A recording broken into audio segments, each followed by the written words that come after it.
नमस्कार, VKB news के दोपहर के प्राइम टाइम में आपका स्वागत है। अब रुक करते हैं आज के हेडलाइंस पर।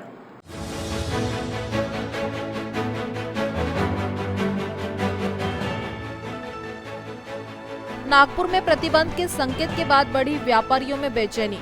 Nag Vidarbha chamber of commerce ने ली प्रेस कॉन्फ्रेंस।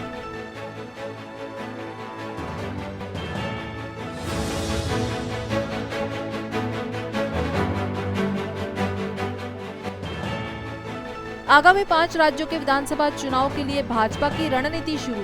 गोवा राज्य के प्रभारी के तौर पर देवेंद्र फडणवीस को जिम्मेदारी।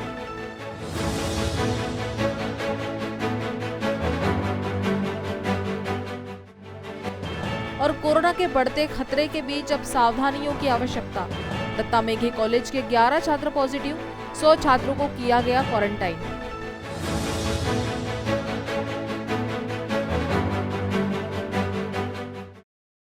और अब खबरें विस्तार से। नागपुर में प्रशासन द्वारा प्रतिबंध के संकेत के बाद व्यापारियों में बेचैनी बरसी गई है, जहां अब इसका खुलकर विरोध भी किया जा रहा है। इसी कड़ी में Nag Vidarbha chamber of commerce यानी एनवीसीसी द्वारा बुधवार को एक पत्र परिषद लेकर व्यापारी संगठन द्वारा प्रतिबंध के विषय पर अपनी राय रखी गई। ये जो आज की प्रेस कॉन्फ्रेंस बुलाई गई है, इसका मुख्य जो उद्देश्य है कि परसों 2 दिन पहले 5 तारीख को 6 तारीख को हमारे माननीय पालक मंत्री जी ने ऐसे कुछ संकेत दिए हैं उच्च स्तरीय बैठक लेके कि आने वाले 2 से 3 दिन में वापस से नागपुर में कड़क निर्बंध लगाए जाएंगे। उस विषय में ये चर्चा आज की रखी गई है, प्रेस कॉन्फ्रेंस रखी गई है। ऐसा ही आज अगर आप थोड़े दिन पहले देखेंगे तो फरवरी माह में नागपुर शहर प्रोएक्टिव होके हमने सैटरडे संडे के लॉकडाउन चालू करे थे। उसके बाद ये चलते रहा मार्च तक। फिर मार्च में हमने 13 मार्च से लेके 21 मार्च तक का हमने, जबकि पूरा नागपुर चालू था, पूरा महाराष्ट्र चालू था, लेकिन नागपुर में हमने कड़क निर्बंध लगा के पूरी दुकानों को हफ्ता 10 दिन के लिए बंद रखा। और फिर 4 अप्रैल से संपूर्ण महाराष्ट्र लॉकडाउन में चले गया, जिसका परिणाम ये हुआ कि नागपुर शहर तकरीबन 1.5 महीने पहले से लॉकडाउन में चला गया। सरकार, माननीय पालक मंत्री जी ने कहा है कि 3rd वेव का आगमन हो गया है। वो एक जवाबदार व्यक्ति है, जवाबदार पद पे बैठे हैं, मैं मानता हूँ उन्होंने कहा तो हो गया होगा, लेकिन इसके लिए ऑथेंटिक गवर्नमेंट की एजेंसीज है जो डिक्लेयर करती है कि 3rd वेव आ गई है या 2nd वेव आ गई है। व्यापार की हालत आप सबसे किसी से छुपी नहीं है, कहीं ना कहीं आप लोग भी सब हमारे व्यापारियों से किसी भी तरीके से कनेक्टेड है। आप लोग व्यापार 2 लॉकडाउन के समय जो हुआ है उसमें व्यापार पूर्ण तरीके से चरमरा गया है और ख़त्म होते जा रहा है। रेस्टोरेंट इंडस्ट्रीज़ के ये हालत है कि कई रेस्टोरेंट आज चालू होने के बाद भी खुल नहीं पा रहे हैं और संपूर्ण तरीके से वो मृत हो चुके हैं। सेम जो मॉल में दुकानें हैं उनकी हालत ये है, जो गवर्नमेंट ने कंपलसरी डबल वैक्सीनेशन सर्टिफिकेट लगा दिया स्टाफ और आने वाले विजिटर्स के लिए, तो उन्होंने भी अपनी दुकानें वापस से बंद करके रख दी है। पालक मंत्री जी ने जो परसों स्टेटमेंट दिया वो ऐसा दिया कि आने वाले समय में 3 से 4 दिन में नागपुर में निर्बंध लगेंगे, जो कि दुकानों के लिए 4 बजे तक और रेस्टोरेंट के लिए 8 बजे तक होंगे। लेकिन मैं आपको एक बात बता देना चाहता हूँ, ये फॉर्मूला जो हमने पिछले 1.5 महीने पहले तक भी लागू करके रखा था, उसमें हमारे द्वारा, हमारे दुकानदार भाइयों द्वारा महसूस किया गया है कि जो ये 4 बजे तक का टाइम रहता है, इसमें 1 से लेकर 4 बजे तक इतनी भीड़ हो जाती है कि कंट्रोल करना मुश्किल हो जाता है। जबकि हमारा ऐसा मानना है कि अगर जो टाइम बढ़ता है तो उसमें कस्टमर स्प्रेड हो जाता है और एक दुकानों में भीड़ नहीं हो पाती है। हमारा ऐसा भी कहना है कि गवर्नमेंट ने कुछ ऐसा लेना चाहिए कि जो मेरा व्यापारी भाई अगर शाम को 8 बजे तक दुकान बंद करता है तो गवर्नमेंट ने उसको बोलना चाहिए कि नहीं, तुमको 10 बजे तक चालू रखना है ताकि तुम्हारा कस्टमर आराम से आए और अपनी खरीदी करके जाए। अगर गवर्नमेंट किसी भी प्रकार से 4 बजे का टाइम करते हैं और 5 बजे से जो संचार बंदी, जिसको हम कर्फ्यू बोलते हैं, वो लगाते हैं, लेकिन वो कर्फ्यू ऐसा होना चाहिए कि फिर आदमी अपने घर के बाहर ना निकले, जो हमने 1st वेव में देखा था। 2nd वेव में संचार बंदी सिर्फ कागजों पे थी, बाकी सब लोग आ रहे जा रहे थे, सिर्फ मेरे दुकानदार भाई बंद थे, बाकी सब पूरी नागपुर की जनता आ रही जा रही, एक दूसरे से मिल रही जुल रही, एक दूसरे के घर पे जा रही है। सब हो रहा था, जिसमें कंटामिनेशन बढ़ने के ज़्यादा चांसेस हो जाते हैं। आगामी 5 राज्यों के विधानसभा चुनाव को देखते हुए भारतीय जनता पार्टी ने अपनी तैयारी शुरू कर दी है, जहां गोवा में होने वाले चुनाव का प्रभारी राज्य के पूर्व मुख्यमंत्री और वर्तमान के नेता विपक्ष देवेंद्र फडणवीस को जिम्मा सौंपा हुआ है, जिसकी अधिकृत घोषणा बुधवार को भारतीय जनता पार्टी द्वारा की गई। उत्तर प्रदेश, उत्तराखंड, पंजाब समेत 5 राज्यों में अगले साल विधानसभा चुनाव होने वाले हैं। बीजेपी इन चुनाव को लेकर काफी गंभीर है। उसने 5 राज्यों पर कब्जा करने की तैयारी शुरू कर दी है। इसे लेकर 5 राज्यों के प्रभारियों के नामों का ऐलान कर दिया है, जिसे गोवा राज्य के लिए देवेंद्र फडणवीस को प्रभारी बनाया गया है।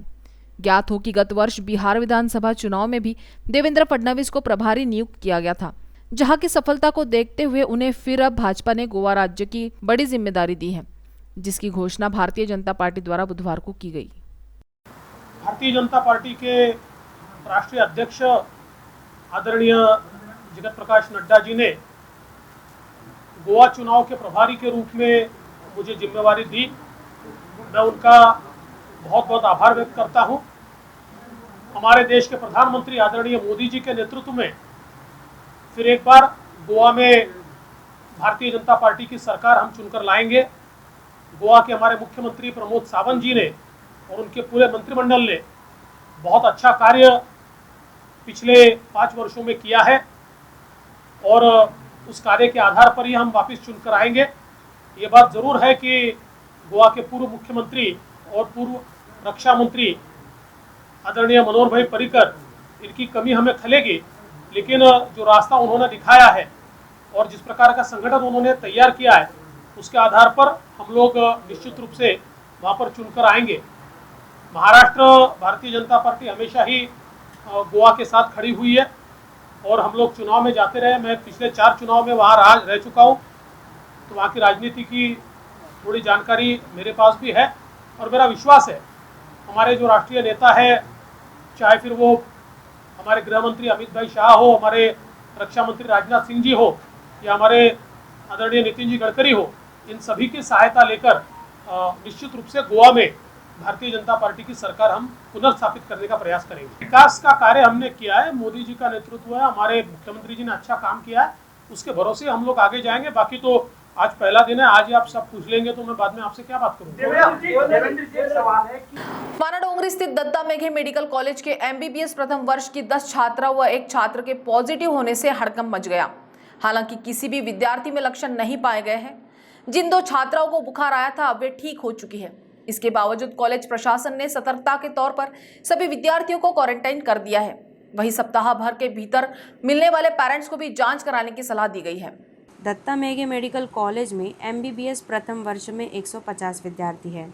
सभी विद्यार्थियों को वैक्सीन के दोनों डोज दे दिए गए हैं। कुछ दिन पहले 2 लड़कियों को बुखार आया था। कॉलेज प्रशासन की ओर से जांच करने पर पॉजिटिव पाई गई। इसके बाद अन्य विद्यार्थियों की भी जांच की गई। इसमें 1 छात्र और 10 छात्राओं की रिपोर्ट पॉजिटिव आई। पॉजिटिव आने वाले किसी भी विद्यार्थी में लक्षण नहीं दिखाई दिए। ऑक्सीजन लेवल भी सामान्य ही है। इसके बाद कॉलेज प्रशासन ने सभी विद्यार्थियों को क्वारंटाइन में रहने की सलाह दी है। बताया गया कि करीब 100 विद्यार्थी हॉस्टल में रहते हैं, जबकि 50 विद्यार्थी सिटी के रहने वाले हैं। इनमें नरेंद्र नगर निवासी 1 छात्र भी पॉजिटिव आया है। उनके परिजनों को भी टेस्ट कराने की सलाह दी गई है। फिलहाल MBBS प्रथम वर्ष की पूरी बैच को क्वारंटाइन में रहकर ऑनलाइन क्लासेस करने की सलाह दी गई है। कॉलेज प्रशासन की ओर से बताया कि 90 विद्यार्थियों की RT-PCR टेस्ट की जाएगी। साथ ही सभी तरह की सतर्कता बरती जा रही है। हॉस्टल में रहने वाले विद्यार्थियों को भी किसी से संपर्क नहीं करने को कहा गया है। वही लक्षण दिखाई देने पर तुरंत औषधोपचार की सलाह दी गई है।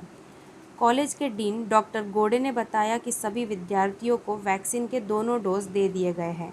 फिलहाल स्थिति सामान्य बनी हुई है। इसके बावजूद कॉलेज प्रशासन सभी तरह की सतर्कता बरत रहा है। नागपुर जिले के ग्रामीण व शहरी भागों में कोरोना पॉजिटिव की संख्या अचानक बढ़ने लगी है। इसे तीसरी लहर के आने का संकेत माना जा रहा है। दूसरी लहर में भारी जनहानि को देखते हुए प्रशासन अब तीसरी लहर पर नियंत्रण लगाने के लिए तैयारी में जुट गया है। किसी भी हालत में जिले में तीसरी लहर की रोकथाम के लिए उपाय योजना और कड़े कदम उठाने का निर्णय लिया जा रहा है। तीसरी लहर की संभावना को देखते हुए आपदा व्यवस्थापन समिति की बैठक में जिलाधिकारी विमला आर ने आवश्यक दिशा निर्देश दिए हैं। बैठक में महानगर पालिका आयुक्त राधाकृष्णन बी, मुख्य कार्यकारी अधिकारी योगेश कुंभेजकर आदि उपस्थित थे। बैठक में कहा गया कि लॉकडाउन को शिथिल करने से नागरिक कोविड प्रोटोकॉल का पालन नहीं कर रहे हैं। उत्सव की तैयारी के लिए बाजारों में भारी भीड़ हो रही है, जिससे संक्रमण बढ़ सकता है।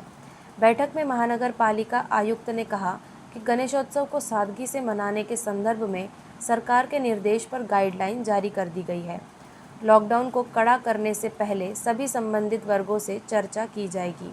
जल्द ही व्यापारी संगठनों, होटल संचालकों के साथ बैठक ली जाएगी। जिन नागरिकों को कोरोना वैक्सीन का दूसरा डोज किसी कारण से रह गया, उनसे दूसरा डोज लेने की अपील की गई है। जीवन आवश्यक वस्तुओं की दुकानों को छोड़कर शेष सभी दुकानों के लिए समय सीमित करने पर विचार किया जा रहा है। सड़क परिवहन द्वारा दूसरे राज्यों से आने वालों की कोरोना जांच करने, दंडात्मक कार्रवाई और तेज करने, ऑटो रिक्शा में भीड़ आदि को नियंत्रित करने के लिए कड़े कदम उठाने के निर्देश दिए गए। नागपुर महानगर पालिका की शिक्षण व्यवस्था पर हमेशा सवाल उठाए जाते हैं, जबकि मनपा के कई स्कूल आज बंद हो चुके हैं और कुछ बंद होने की कगार पर है। ऐसे में मनपा के शिक्षण व्यवस्था को एक उम्मीद की किरण दिखी है, जहां कोविड जैसी परिस्थितियों में मनपा के लाल बहादुर माध्यमिक स्कूल में एडमिशन लेने वाले विद्यार्थी संख्या में 105 विद्यार्थियों का इजाफा हुआ है, जिस पर एक विश्वास जताते हुए नागपुर के महापौर दयाशंकर तिवारी ने मनपा के लाल बहादुर शास्त्री विद्यालय के शिक्षकों से भेंट कर उनका हौसला बढ़ाया। इस दौरान महापौर दयाशंकर तिवारी ने यह भी कहा कि स्कूल के शिक्षकों का नियोजन महत्वपूर्ण रहा। ऐसा अगर आगे भी होता है तो मनपा की शिक्षा व्यवस्था से अन्य विद्यार्थी भी जुड़ते चले जाएंगे। नागपुर महानगर पालिका संचालित लाल बहादुर शास्त्री विद्यालय से का महापौर कार्यालय को पत्र मिला। उस पत्र में उन्होंने उल्लेख किया था कि विद्यालय में जब सत्र तक 300 विद्यार्थी थे और इस वर्ष 105 विद्यार्थी बढ़ करके उसकी संख्या 405 हो गई। एकाएक 300 से 405 की संख्या जाना अर्थात विद्यार्थियों में 30% संख्या की वृद्धि करना। कोरोना के कार्यकाल में जिस समय शिक्षण व्यवस्था को लेकर के अनेक प्रश्न चिन्ह लग रहे हैं, ऐसे समय में महानगर पालिका के एक विद्यालय में एक साथ 105 विद्यार्थियों का बढ़ना, पट संख्या में 30% की वृद्धि एक ही सत्र में होना, यह अभिनंदनीय बात थी। इसलिए मैंने उन्हें तुरंत पत्र लिख करके अभिनंदन किया और आज सभी शिक्षकों का अभिनंदन करने के लिए मैं यहाँ आया। संजय पुंजी के नेतृत्व में इस विद्यालय के सभी शिक्षक इनकी मेहनत के कारण और इनके नियोजन के कारण और विद्यालय का सकारात्मक प्रेजेंटेशन जनता के बीच उपलब्ध होने के कारण और विद्यालय में पढ़ रहे विद्यार्थी ही इस विद्यालय के बारे में अच्छी चर्चा लोगों के बीच में करें, इस वातावरण निर्मित के कारण यह संभव हो सका। महानगर पालिका के बाकी स्कूलों के लिए यह एक प्रेरणादायी क्षण है कि एक विद्यालय अगर 130% की वृद्धि कर सकता है तो बाकी विद्यालय भी इस दिशा में आगे बढ़ेंगे। इसी की प्रेरणा यहाँ प्राथमिक विद्यालय ने मिली। मैंने जानकारी ली तो प्राथमिक विद्यालय में भी इस सत्र में एक वर्ष में 35 विद्यार्थी बढ़े हैं, जो भी लक्षणीय वृद्धि है। मैं प्राथमिक के भी समस्त शिक्षकों का इस क्षण पर अभिनंदन करना चाहूँगा। महानगर पालिका के बाकी विद्यालयों ने इनसे प्रेरणा लेकर के इसी दृष्टि से आगे काम करना चाहिए, ऐसी अपेक्षा करूँगा। समस्त लाल बहादुर की टीम का मैं फिर से अभिनंदन करता हूँ। नागपुर के गणेशोत्सव के दौरान नियमों का सख्ती से पालन कराने की जिम्मेदारी नागपुर महानगर पालिका की है। पीओपी की मूर्ति की खरीदी, बिक्री व आयात पर रोक है। ऐसे में अगर किसी दुकान में पीओपी की मूर्ति मिले तो उसे तत्काल जब्त करे और दुकान को सील कर दे। इसके लिए पुलिस की मदद भी ले। ये निर्देश महापौर दयाशंकर तिवारी व मनपा आयुक्त राधाकृष्णन बी ने संयुक्त रूप से दिए। मनपा मुख्यालय में आयोजित बैठक में तय हुआ कि पीओपी मूर्तियों की जांच के लिए पारंपरिक मूर्तिकार संगठनों के पदाधिकारियों की मदद ले 4 फुट से अधिक ऊंची मूर्ति भी जब्त की जाएगी। बैठक में स्वास्थ्य समिति सभापति महेश महाजन, पूर्व स्थायी समिति अध्यक्ष विजय झलके, उपायुक्त राजेश भगत, घन कचरा व्यवस्थापन विभाग के nodal officer doctor Gajendra Mahalle, green vigil के कौस्तुभ चैटर्जी, सुरभि जायसवाल सहित विभिन्न जोन के सहायक आयुक्त उपस्थित थे। महापौर तिवारी ने कहा कि दुकान लगाने के लिए मनपा की अनुमति लेना आवश्यक है। बिना अनुमति दुकान लगाने पर कार्रवाई की जानी चाहिए। पीओपी मूर्ति पर्यावरण के लिए हानिकारक है। पीओपी की मूर्ति की पहचान के लिए मूर्ति संगठन के पदाधिकारियों की मदद ले सकते हैं। पुलिस की मौजूदगी में दुकान की जाँच करें। मनपा आयुक्त राधाकृष्णन बी ने कहा कि सरकार ने घरेलू गणपति के लिए 2 फुट और सार्वजनिक मूर्ति के लिए 4 फुट की ऊंचाई तय की है। ऐसे में जो भी दुकानदार नियमों को ताक पर रखकर 4 फुट से ऊंची मूर्ति बेच रहा हो तो उस पर कार्रवाई करे और मूर्ति जब्त करे। पीओपी की मूर्ति के खिलाफ सभी जोन के सहायक आयुक्त कार्रवाई करे। सहायक आयुक्त, पुलिस प्रशासन, पारंपरिक मूर्तिकार संगठन, एनडीएस संयुक्त रूप से कार्रवाई करे। पीओपी मूर्ति विक्रेताओं पर कठोर कार्रवाई की जाए। लकड़गंज परिसर में एक व्यापारी को 10 मिनट के भीतर ही 5 लाख रुपए का फटका लग गया। अज्ञात आरोपियों ने गाड़ी की डिक्की से रुपए उड़ा लिए। लकड़गंज पुलिस ने सूर्यनगर निवासी केतन महेश पटेल की शिकायत पर मामला दर्ज किया है। पुलिस ने बताया कि केतन टिम्बर व्यवसायी है। लकड़गंज परिसर में ही उनका कारखाना है। व्यावसायिक लेन देन के लिए उन्हें पैसों की ज़रूरत थी। सोमवार की शाम उन्होंने अपने भाई से 5 लाख रुपए लिए। यह रकम बैंक खाते में जमा करवाने जा रहे थे। भूख लगने के कारण रास्ते में बरबटे गार्डन के पास नाश्ता करने के लिए एक होटल में गए। इसी दौरान अज्ञात आरोपियों ने उनकी गाड़ी की डिक्की से 5 लाख रुपए उड़ा लिए। 10 मिनट के भीतर ही केतन नाश्ता करके वापस लौटे। डिक्की खोलने पर रकम गायब थी। उन्होंने घटना की जानकारी पुलिस को दी। लकड़गंज थाने की एपीआई समीक्षा पाटिल अपनी टीम के साथ मौके पर पहुंची। पुलिस ने आसपास लगे सीसीटीवी कैमरों की फुटेज खंगाली तो 2 आरोपी डिक्की खोलकर रकम उड़ाते दिखाई दिए। पुलिस का अनुमान है कि आरोपी पहले से केतन का पीछा कर रहे थे। अज्ञात आरोपियों के खिलाफ चोरी का मामला दर्ज किया गया है। पुलिस फुटेज के आधार पर आरोपियों की पहचान करवाने का प्रयास कर रही है। वक्त हो चला एक ब्रेक का, मिलते एक छोटे से ब्रेक के बाद। Love you Deepika. बाय। सब जानना चाहते हैं मेरा फेवरेट कलर, मेरा फेवरेट डेस्टिनेशन, मेरी फेवरेट डिश, पर कोई ये नहीं पूछता कि फेवरेट डिश मैं बनाती कैसे हूँ। अरे यार, जिसे टेस्टी खाना पसंद है वो अच्छे टेस्ट तक पहुँच ही जाता है। सुरुचि मसाले, खाने में हो रुचि तो घर लाइए सुरुचि। अपने सपनों की उड़ान भरने की इच्छा तो हर किसी की होती है, पर पंख भी तो मजबूत होने चाहिए जो देता है flywheel aviation academy. Flywheel aviation academy एक ऐसा इंस्टीट्यूट है जहां पर एयरलाइंस एंड एयरपोर्ट हॉस्पिटैलिटी और टूरिज्म मैनेजमेंट, साथ ही यहां campus interview, guidance by industry expert, practical training at airport, expert faculty, personal grooming जैसे कई सारे बेनिफिट्स आप पा सकते हैं। Flywheel aviation academy, 1 degree, 3 job opportunities. Flywheel Aviation Academy gives you a degree or diploma with a job. Flywheel Aviation Academy, 365 Gandhinagar, LAD College Square, beside Karnataka bank Nagpur.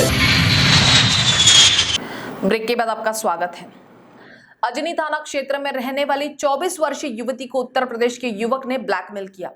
उस पर शादी के लिए दबाव डालता रहा और 3 लाख रुपए की मांग की। मांग पूरी नहीं होने पर उसके फोटो सोशल मीडिया पर अपलोड कर दिए। पुलिस ने पीड़िता की शिकायत पर दुर्जनीपुर मिर्जापुर यूपी निवासी रामरक्षा राम नारायण मघेल के खिलाफ मामला दर्ज किया है। पुलिस ने बताया कि पीड़ित युवती सितंबर 2019 में काम के सिलसिले में मिर्ज़ापुर गई थी। वहाँ उसकी बघेल के साथ पहचान हुई। दोनों ने एक दूसरे के नंबर लिए। नागपुर लौटने के बाद भी उनके बीच चैटिंग हुई। इसी दौरान बघेल ने युवती को वीडियो कॉल करने पर मजबूर किया। दोनों के बीच हुई वीडियो कॉलिंग की स्क्रीन रिकॉर्डिंग कर ली। बाद में उस पर शादी के लिए दबाव डालने लगा।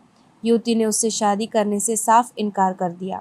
बघेल ने उसे सारे फोटो और वीडियो फेसबुक पर अपलोड करने की धमकी दी।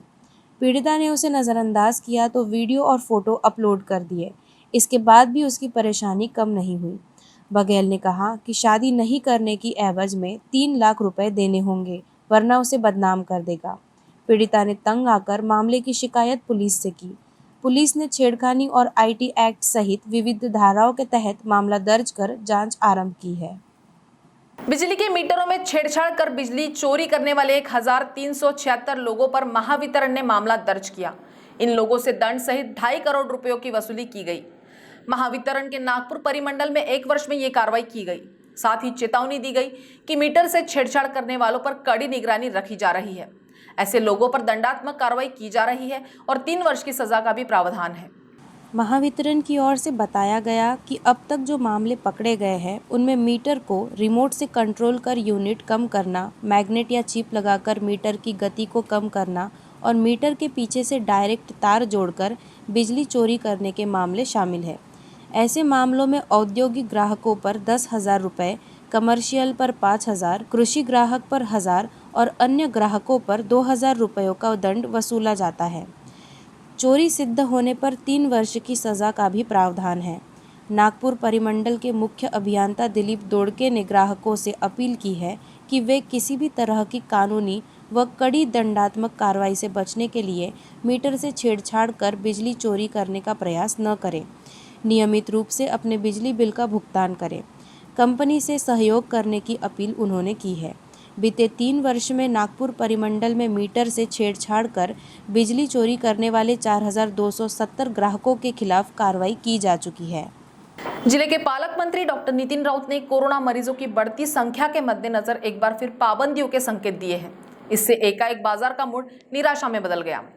निराश व्यापारी से लेकर आम जनता तक इस घोषणा को अन्यायकारक, तर्कहीन बता रहे हैं। इसके पीछे उनका तर्क भी है। नागपुर सहित विदर्भ भर में इस वक्त परिस्थिति बैन लगाने लायक नहीं है। अंगुलियों में गिनने लायक कोरोना के मामले ही सामने आ रहे हैं, जो स्थिति के नियंत्रण में रहने का स्पष्ट संकेत ही है। इस संबंध में व्यापारियों का कहना है कि गणेशोत्सव से सारे पर्व त्योहार शुरू होते हैं। सामान्य परिस्थितियों को देखते हुए व्यापारियों ने स्टॉक मंगा लिए थे। सामान्य कारोबार होने की पूरी संभावना थी। ऐसे में ऐन वक्त पर प्रशासन ने तुगलकी फरमान जारी करने के संकेत दे दिए। त्योहार के वक्त 4 बजे तक बाजार सीमित रखने से बाजार में भीड़ काफ़ी उमड़ेगी, जिसे कंट्रोल करना प्रशासन को ही मुश्किल जाएगा।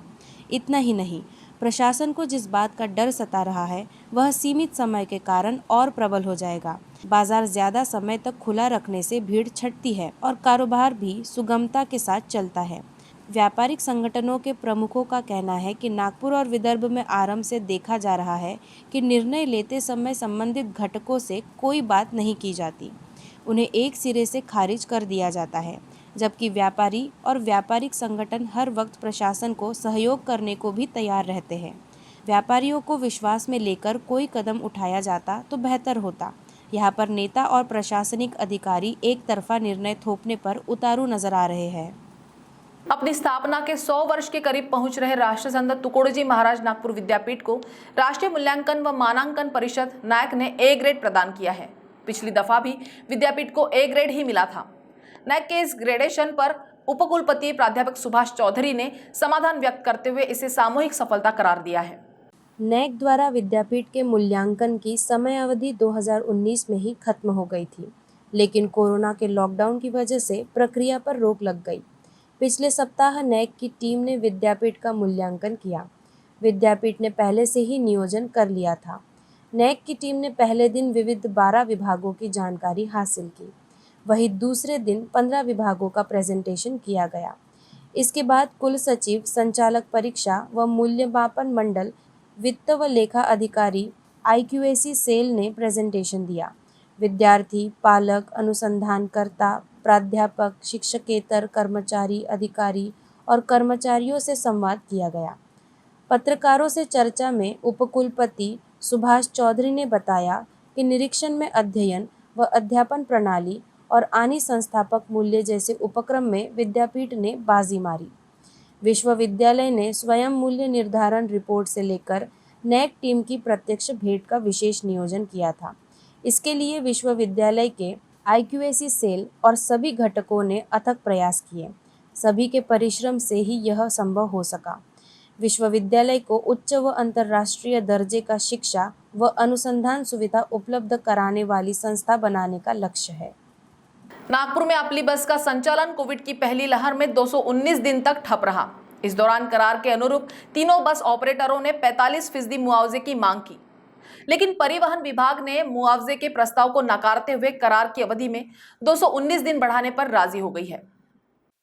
बुधवार को 8 सितंबर को आयोजित होने वाली मनपा की आम सभा में संबंधित प्रस्ताव मंजूरी के लिए पेश किया जाएगा। प्रस्ताव में कहा गया कि 23 मार्च 2020 को कोविड संक्रमण की वजह से राज्य सहित पूरे देश में लॉकडाउन लगा दिया गया था। इस दौरान बस सेवाओं सहित सब कुछ बंद कर दिया गया था। उसके बाद 28 अक्टूबर 2020 से परिवहन सेवा आंशिक तौर पर शुरू कर दी गई। करार के अनुरूप तीनों बस ऑपरेटरों ने मुआवजे की मांग की, जिसे विभाग ने नकार दिया। उसी प्रकार कंडक्टर मुहैया कराने वाले में यूनिटी सिक्योरिटी फोर्स को भी एक्सटेंशन देने का मुद्दा समिति सदस्य वैशाली रोहनकर, रूपाली ठाकुर ने उठाया। समिति में प्रस्ताव एकमत से मंजूर किया गया। अब सदन में प्रस्ताव को मंजूरी मिलने के आसार हैं। नागपुर शहर के अनेक निचले इलाकों में बारिश के दिनों में जल जमाव की समस्या बनी हुई है। ड्रेनेज लाइन नहीं होने की वजह से सड़कों पर पानी जमा हो जाता है। ये पानी कई दिनों तक जमा रहता है। स्थिति ये हो जाती है कि पानी कम होने तक लोगों के घरों से बाहर निकलना मुश्किल हो जाता है। पानी में न केवल सांप बिच्छू बल्कि मछलियां भी तैरती है। हुड़केश्वर रोड की कई बस्तियों में मंगलवार की सुबह हुई बारिश के बाद सड़कें पानी से लबालब हो गई। श्यामनगर में खाली प्लॉटों में जमा पानी लोगों के घरों के सामने जमा हो गया। सुबह के वक्त आंगन में रखी गाड़ियों में पानी भर गया। मंगलवार की सुबह हुई तूफानी बारिश के बाद बस्तियों की सड़कों पर पानी जमा हो गया। इस पानी में खाली प्लॉट का कचरा, मलबा सहित सांप भी तैरते नजर आए। इतना ही नहीं, इस पानी में मछलियां भी कूदती नजर आई। परिसर में अनेक खाली प्लॉट है जो तालाब की तरह नजर आने लगे हैं। पानी गहरा होने से कभी भी अनहोनी हो सकती है। मनपा द्वारा खाली प्लॉट धारकों के खिलाफ कोई कार्रवाई नहीं की जा रही है। रात के वक्त पानी में तैरते सांप घरों में घुसते हैं। शहर के भीतर होने के बाद भी बदतर हालत में लोग रह रहे हैं। क्षेत्र में गटर लाइन नहीं है। इस हालत में बारिश के दिनों में सेप्टिक टैंक भर जाते हैं। इतना ही नहीं, अब तक ड्रेनेज लाइन तक नहीं बनाई गई है। बारिश का पानी कई दिनों तक गड्ढों में जमा रहने से मच्छर पनपते हैं। खाली प्लॉट में घास उग आने से आसपास रहने वालों का जीना मुश्किल हो गया है। इन दिनों शहर में डेंगू कहर बरपा रहा है। पानी जमा होने से बीमारियों के बढ़ने का खतरा निर्माण हो गया है। परिसर के नागरिकों ने मनपा अधिकारियों द्वारा क्षेत्र का निरीक्षण करने और समस्या का जल्द समाधान करने की मांग की है। तो दोपहर के प्राइम टाइम में अभी इतना ही। आपसे फिर मुलाकात होगी, तब तक बने रहिए वीकेबी न्यूज के साथ। नमस्कार।